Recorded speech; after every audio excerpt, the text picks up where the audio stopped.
So I recently played the first Ace Attorney game, and this is now a Miles Edgeworth Stan account.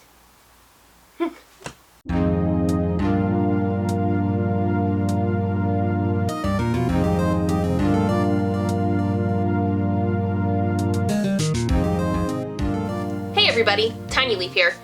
Remember how last year I ended up doing sort of an off-the-cuff? Do you remember how last year I did sort of an off-the-cuff video talking about Ultra Despair Girls back when I beat it? Yeah, I'm doing it again. I sort of have it in mind that going forward I'm going to try and do these more often about video games I recently beat. Because I want to be able to devote more time to working on larger projects, but also not leave my channel in a drought for multiple months on end. That's probably going to get a little bit more difficult going forward since I'm graduated, baby.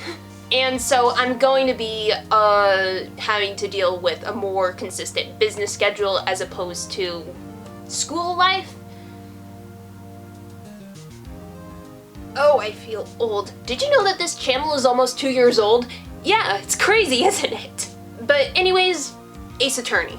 It's one of those series that people have been recommending to me for a very long time since it's kind of Danganronpa adjacent, since, you know, investigations, trying to figure out who the murderer is, proving your own innocence, blah blah blah blah blah. I hadn't gotten around to playing it until very recently just because of 1,000 other things, and after playing a series of other video games for another video that I have in the works, no, it's not the rewrite, I really needed a palate cleanser and I needed a new series to kind of get invested in, and a certain other YouTuber recently published a couple of retrospectives on the Ace Attorney games, and I wanted to watch those, but I also don't want to get too spoiled.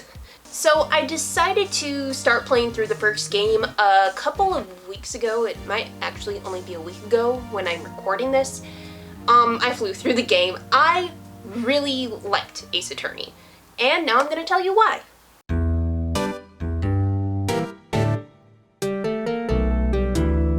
Yeah, you're recording, baby. Oh god, the light! It burns! Also, in case it wasn't clear already, I'm doing this all in one take, and there's gonna be a lot of jumping around just so everything stays so coherent, and you're not listening to long, drawn-out stretches of silence where I'm just trying to remember what I'm talking about next. So before I go into kind of talking about Ace Attorney, this first section is spoiler-free, by the way, I will say that, 1, I played this on PC, so if anything is different between that and the original handheld DS versions, I have no idea. So this is all entirely based on Steam. I got it in the big Ace Attorney Phoenix Wright trilogy collection. I don't know if I'm going to get around to playing the new one for Apollo Justice that they just announced. Kind of depends on what comes next.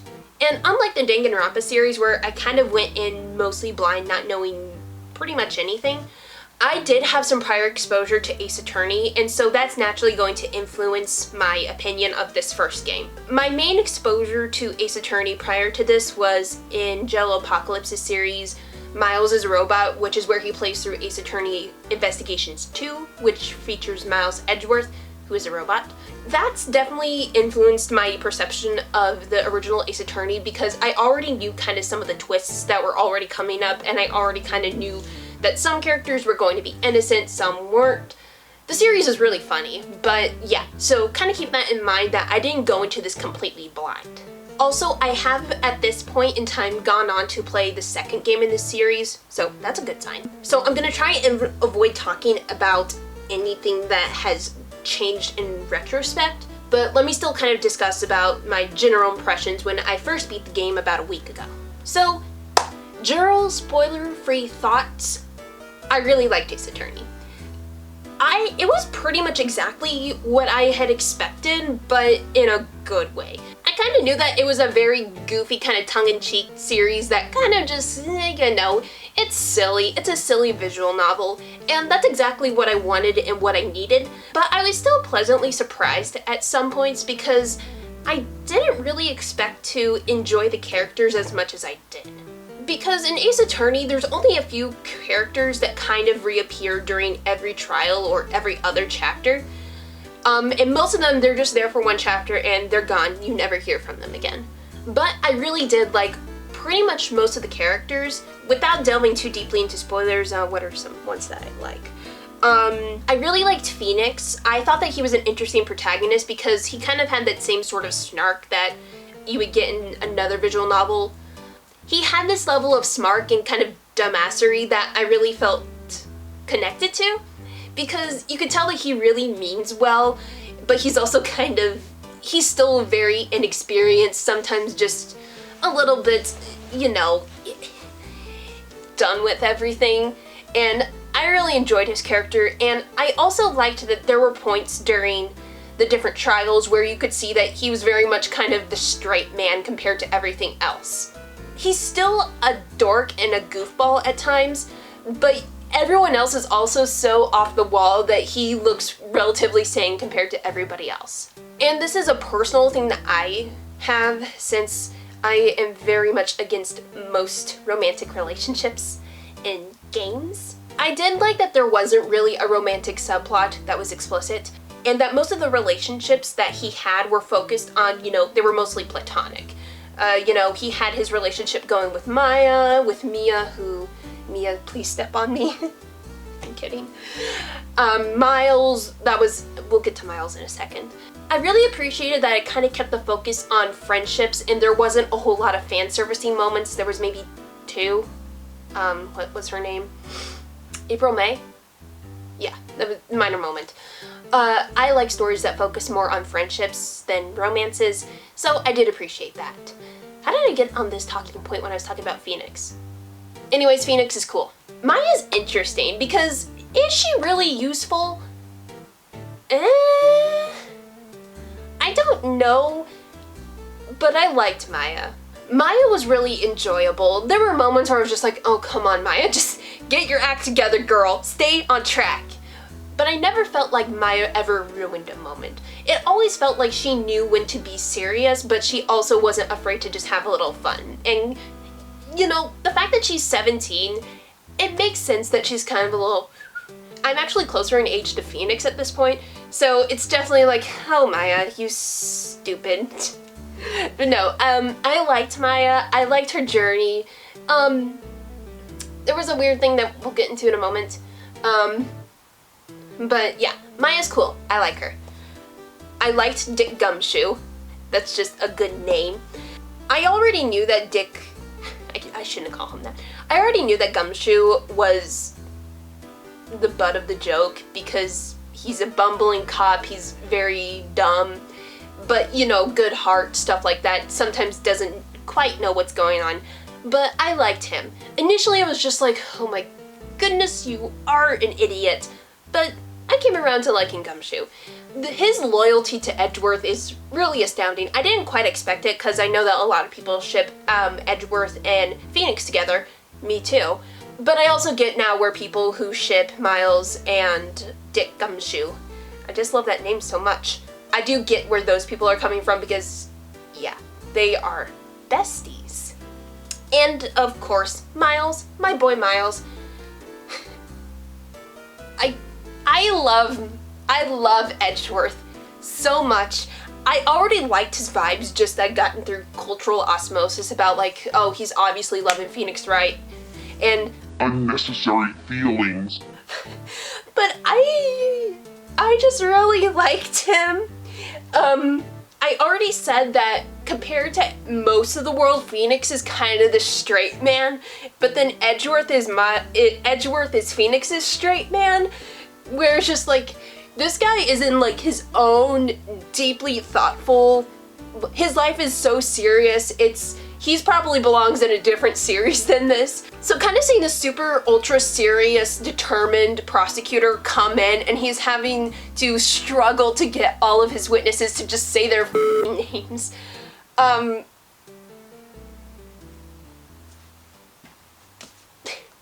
Okay, moving on to the gameplay. You know, for a visual novel, I kind of expected there to be less reading. But that isn't necessarily an issue for me because I do enjoy reading like a nerd. But I ended up doing a little bit of research and I found out that the first 4 cases came out on like the Game Boy or something like that. Editor TinyLeaf, please put that there. and they didn't have all the features that a DS had, and you got to see some of the features of the DS come in during the 5th case that they added later. Rise from the Ashes is what I think it was called. Is that a spoiler? No, you can see in the Steam achievements, it's not a spoiler. The gameplay from the first 4 chapters, well, it was very minimal. It was just kind of beep bop, click, click, click, click around. I didn't mind it though. I kind of enjoyed just reading through it, trying to figure out, you know, what pieces would trigger new dialogue, new evidence, stuff like that, and you know, I just enjoyed reading it. But in the 5th chapter, when it started introducing more mechanics that made use of what the DS was capable of, like blowing on your screen and like turning it around and stuff like that, it felt like natural additions to make to the game, and I think it would have been interesting if that was possible when the game was first released and you kind of have those things come up during the first 4 chapters. But at the same time, I feel like that would have affected the way that the stories had to be written. Anyways, gameplay is fine. I did make a note here that I did look up the answers a lot, and yeah, that's yeah. But in my defense, whenever I end up looking the answers to a game, you know, what puzzle piece solves this, which puzzle piece solves that, that's usually for one of 2 reasons. The first is that I absolutely want to get this game done and over with, and I don't want to waste any more of my time on it, but I still need to see the ending. That's usually when I will pull up walkthroughs so I could just get through it faster and so I don't have to suffer any longer. Phoenix Wright is the other case where I am really engaged with the story and I want to get through it faster just because I'm that excited, so that's why I look up answers. So it's very much the latter case instead of the former case. I'm trying to wean off of that when I'm playing Justice for All. So yeah, I'm sorry if that kind of damages your reputation of me, but I'm a busy woman, so what am I doing? Take me to the river, drop me in the water. Okay, let's get into spoilers. So there were 5 cases total, and it was interesting. 2 things I would say surprised me the most about the different cases. I thought it was interesting that for 2 of the cases, that would be the first case and the second case, is that you already got spoiled onto who the killer actually was. That didn't necessarily happen in the 3rd case, but it was kind of obvious already that, you know, it was Dee Vasquez or whatever her name was. 4th case, 4th case, you kind of got the impression that it wasn't Miles, and because it was Miles, and to me, it was pretty obvious right off the bat every time who the killer was as soon as they appeared on screen. It didn't stop me from wishing that Gant wasn't the killer, because I liked his weird energy. Anyways, I kind of like that we already knew the answer as the player, and now it was just a matter of how do we get to the right answer as Phoenix. And maybe it should have been done differently. I didn't hate it, but it was just kind of. And the other thing that surprised me is how connected the cases sort of felt. And I don't necessarily mean that in like, oh, because of this case happened, and because of this case happened. No, I really enjoyed that in the 4 cases plus 1 that we got, is that you kind of saw. Okay, I guess we're gonna talk about Miles now. So I knew already about Phoenix and Edgeworth getting shipped together because, you know, that's the way the internet works. But I didn't quite know what the trials would be like. I sort of expected that for most of the game, it would always be, oh, it's Edgeworth versus Phoenix, Edgeworth versus Phoenix, and that you wouldn't ever really get a sense of, you know, any nice feelings there, and it was mostly a rivalry. And for the most part, it still was. But one thing that I really enjoyed throughout the different cases once Edgeworth got introduced is that you could really see how Edgeworth sort of changes once he has Phoenix more prominently in his life. Because the first case where you meet Miles is he's very emotionally closed off, strictly professional, berates Phoenix, stuff like that. It's complicated by the fact that he's trying to get Maya arrested for Mia's death. It's compelling, and there's that f***ing updated autopsy report. I got so mad when that happened. God, f*** you, Miles. But then I liked how in the third trial, you started to get evidence that, oh, Miles really is maybe not too bad, and he starts to see that, yeah, something's not right here. And he gently kind of opens up a door for Phoenix to come in and help him get a better verdict for his defendant, which is, Will Powers. He's cool. I like him. And then that's when the whole I'm saddled with unnecessary feelings comes in. And that's kind of when you start to get the picture that, oh, Miles is really, maybe Miles has something deeper inside him, and you kind of, that's when you start to get the ooh. And then, of course, the fourth one, which I love the fourth trial. And that's like when it all is kind of laying out, where you see Miles is at his lowest, he's vulnerable, he's uncertain, he's riddled with the guilt. There was a moment, I can't remember which one it was. Oh, it was when kind of an earthquake hit, and Miles was essentially having a panic attack on the floor because it reminded him of the day that he got trapped in the elevator and he believed that he killed his dad. Which, holy shit, Ace Attorney, that's kind of dark. It did a good job to really humanize Edgeworth in a way that I feel other games don't really do it with their rivals. I kept thinking of Byakuya while this was going on, because yeah, you kind of get that vague sense of he's been through it, but all that stuff is optional or not until the very end of the game. But you get to see early on that there are inklings of humanity and a genuine sense of morals and ethics within Edgeworth that you don't really get to see in the very beginning. And I think that really deepened his status as a rival to Phoenix. It just really got me. I'm a sucker for characters who are prickly and mean, but they really do have a strong sense of justice. And I liked the kind of rationale that had built in Miles's mind as to, why he had to become a prosecutor and not a defense attorney, which was because he had seen what had happened when a defendant who he believed clearly had done wrong got let off the hook. And it just kind of ate at him. And does that excuse the way he behaved? No. But it makes sense. And as a side note, the flashback scene with Larry and Miles defending Phoenix, that was precious. I liked that. I got really off track. What was I talking about again? Oh yeah, favorite cases. I wouldn't say that I hated any of the cases. I actually enjoyed most of them. I think the only one that I didn't really like was maybe the first one, and that's just because there was no Edgeworth. My favorite case, though, is, of the 4 original ones, it was definitely The Last Turnabout.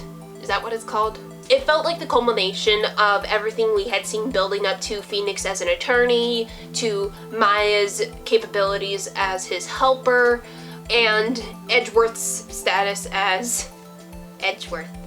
I really liked the 4th case, but the other 2 were really strong. I enjoyed them.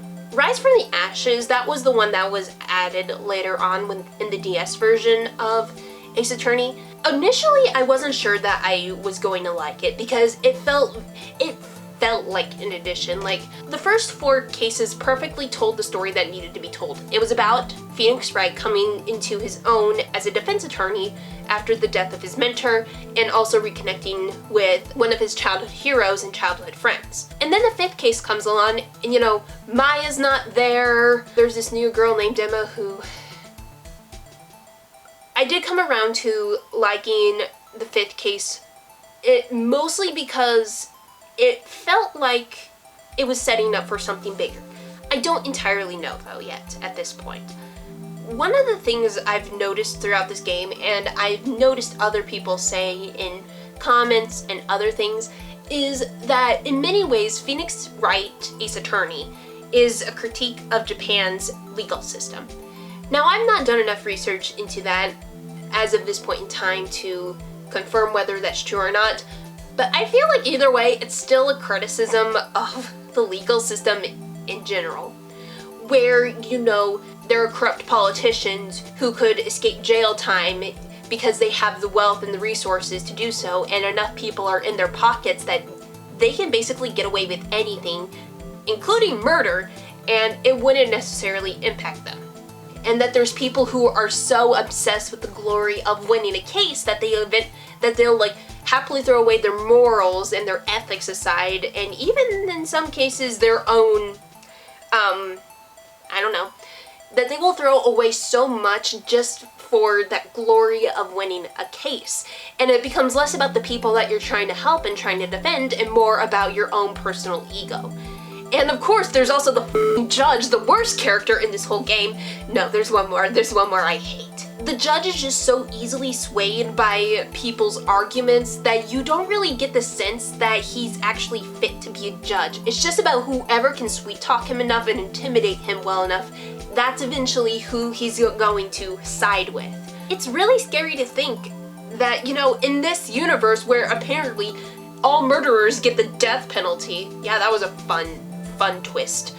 And that's why I liked the fifth case so much. I would almost say it's maybe my favorite, if not for the characters, solely for the thematic points. Rise from the Ashes is basically all about how corrupt the police system is and how corrupt the people who are affiliated with the police can be.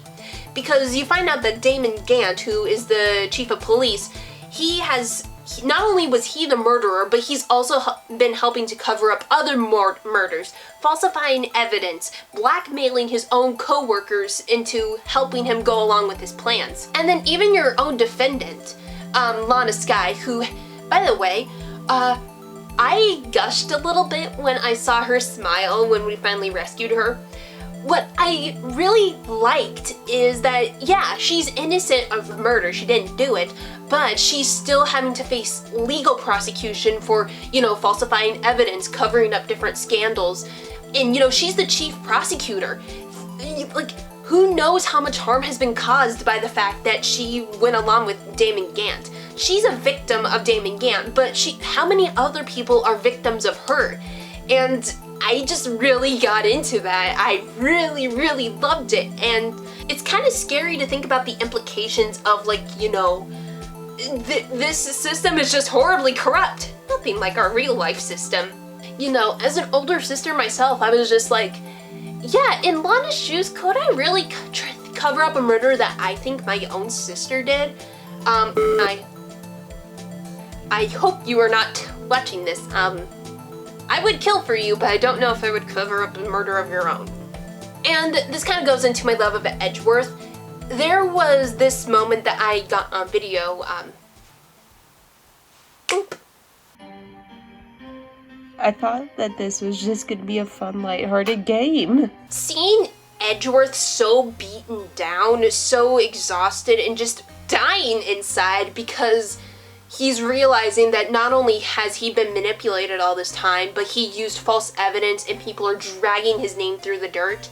It's heartbreaking because by this point in the game, you have gotten to see that Edgeworth really is, he's not a nice person, but he's also not evil. He's not corrupt like half of these other politicians are. And I liked that they decided to build off of the ending of the fourth case where, yeah, we understand that Miles is innocent. We know that he's innocent, but there's enough of the public that is still against Miles that he still can't really get through normally.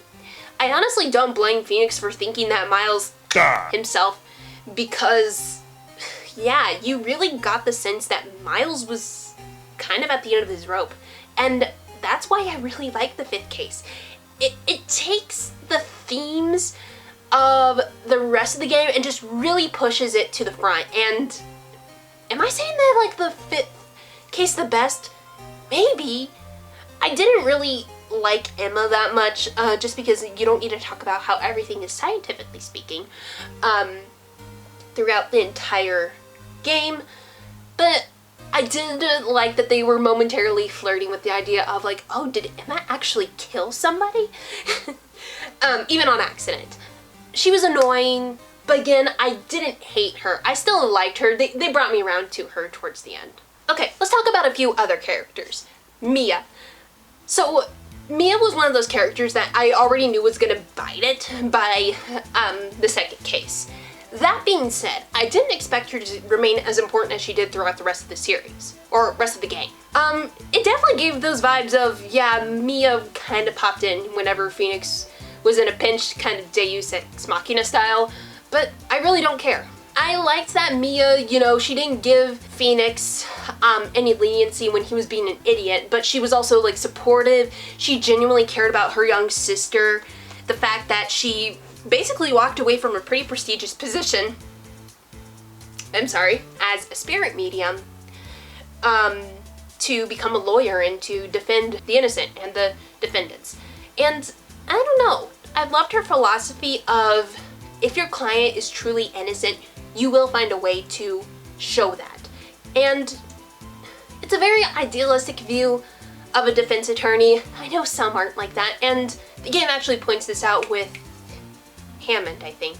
I liked Mia, and I liked that she still popped up, and that she was still there, and I'm not even gonna lie, in the closing credits scene after the fourth case, where you see the photo, and it's like, it's Gumshoe, Phoenix, Edgeworth, Maya, and Lotta said, oh, by the way, I think there is a spirit in this one. I'm gonna become a paranormal photographer. I got a little bit misty when I saw Mia's ghost floating over there. That was cute. I liked that. I will say though, kind of icky that, you know, we know Maya to be 17, and yet when her older sister possesses her because Maya's a spirit medium, we see, on one hand, very, very, very glad that Phoenix wasn't explicitly said to have any sexual attraction to Maya when Mia was possessing her. It's still a little bit uncomfy, but I mean, at least Maya was like relatively close to an adult, so there's some leniency there, and she wasn't like, you know, 8 years old. Oh wait, moving on, Von Karma. Honestly, I don't have any really strong attachments to him. He was definitely a formidable foe. He got on my nerves a lot, in the best way possible. And I liked the inclusion that, you know, Von Karma was also Miles's sort of mentor. I enjoyed that aspect of it because it really highlighted how much he just cares about the glory and victory and perfection of winning. And it's Miles, like any possible feelings that he had for Miles, which we know weren't there, just weren't enough to make him give him any leniency. Kind of expected more from his breakdown though, maybe just a smidge. But yeah, I didn't really have too much attachment to Von Karma. He was just kind of there. Amazing though that, you know, it was just never brought up that, you know, he tased Phoenix and Maya. Like, I feel like that's a pretty important detail to just gloss over, you know what I mean? Most of the other characters that popped up in the game, you know, like witnesses, stuff like that, April May made me feel weird. She didn't like her. Red White, oh, f*** him. He's a glorious bastard. I hope he's dead. Will Powers, kind of a nice guy. I like him, just a big beefcake. I don't know if this is controversial, but I liked Wendy Oldbag. I like old women characters. I just think they're fun. Yeah, she has some moments where she needs to chill, but I like Wendy. I like her. Dee Vasquez, she was definitely one of the more interesting murderers out of all of them. I kind of like the ambiguous nature of, like, you know, is she justified in what she did? Nah.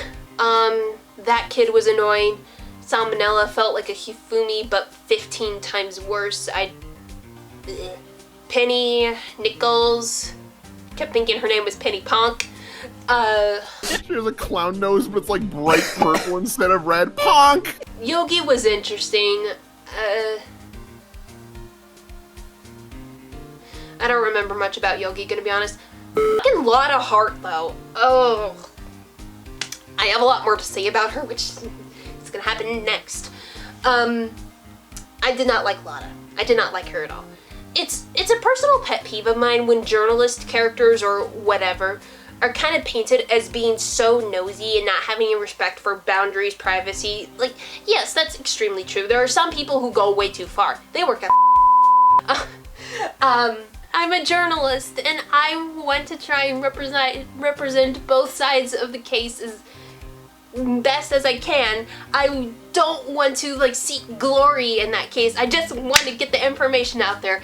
Lotta, shut up! I hate Lotta. All my fans hate Lotta.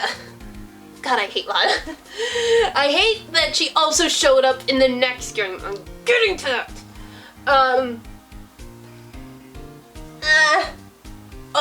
One thing that I forgot that I had written down about Von Karma is, so in Miles is a Robot, which I kept thinking about the entire time I was playing Ace Attorney, he shows up in a flashback, and,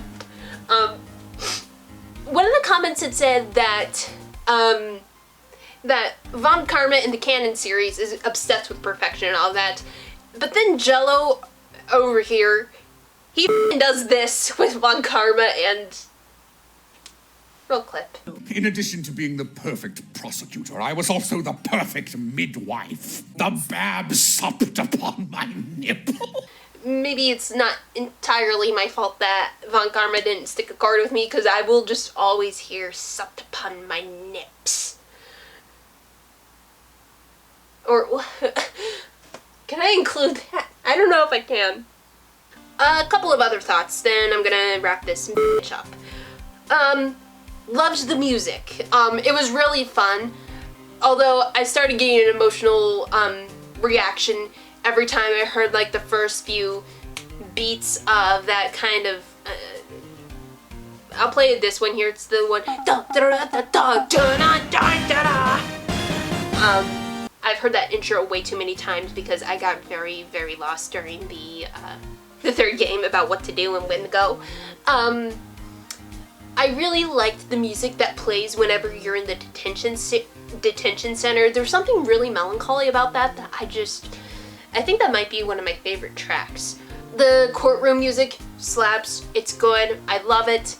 The music's really good. I can't wait to end up picking out songs to include in this video for it. Damon Gant, banger theme.